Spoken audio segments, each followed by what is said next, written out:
tatawag ang inay. Ate. Huwag muna. Huwag muna maingay. Sasagutin ko muna at tatawag ang inay.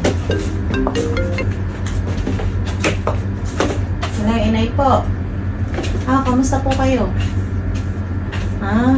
Si Tolito po. Naku, inay. Aripot, naglalaro lang ho. Hinahayaan ko muna. At hindi ko naman sadya ho. Ako'y katatapos ko lang akong magluto. Akin na lang akong pag nakatapos ng paglalaro. Akin na lang akong tatawagan. Naman sadyang hinahayaan ko na maglaro muna. At ayun itangtanggal ho niya ng pagod pag igagaling sa trabaho. Siya, sige ho, akin ho sasabihin at hindi man humakausap, inay. At alam niyo pag naglalaro ay talagang busy. Sige ho. Akin, sige. Sige po. Musta niyo na lang din ho sa tatay. Akin na lang akong sasabihin si Tolito kung ano. Sige po, inay. Salamat po.